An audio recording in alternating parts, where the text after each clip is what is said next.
Los textos periodísticos. Los textos periodísticos son aquellos cuya finalidad es informar sobre hechos y temas de interés. Estos textos se recogen en la prensa escrita y en la prensa oral. Aparte de informar, también se permiten opiniones o críticas sobre ciertos hechos, valoraciones y comportamientos.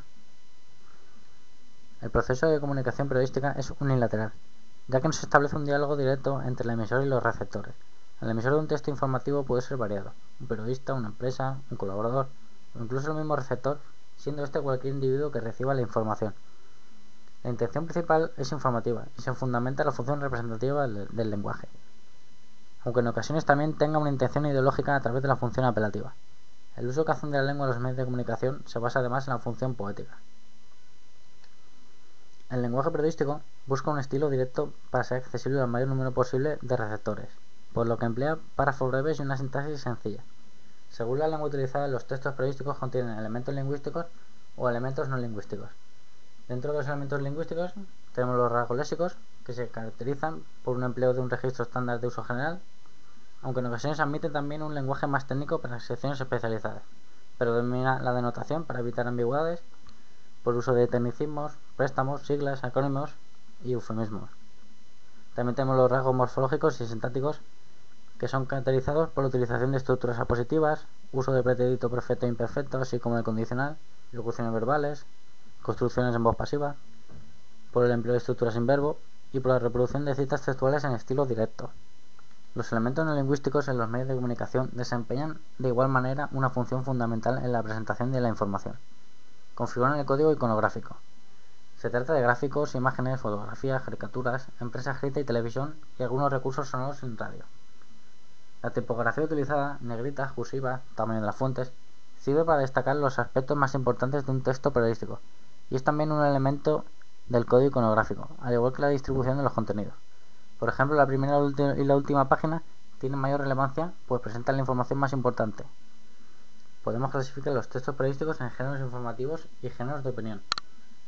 Los géneros informativos transmiten información de manera objetiva y precisa mediante textos expositivos en los que el periodista narra hechos de actualidad. Por tanto, se trata de un uso denotativo del lenguaje con predominio de la función representativa. Según la intencionalidad del emisor y de los efectos que pretendan el receptor, los géneros informativos pueden ser la noticia, que relata de forma objetiva un suceso de actualidad que interesa a la sociedad. Es por tanto un texto narrativo expositivo. Se trata del género de información más objetivo e impersonal. La información se organiza en forma de triángulo invertido, es decir, los datos se ordenan de acuerdo a su importancia de manera decreciente. La estructura general se consta de titular, entradilla y cuerpo. El reportaje trata de un relato informativo extenso que profundiza en las circunstancias de los hechos e investiga sus causas.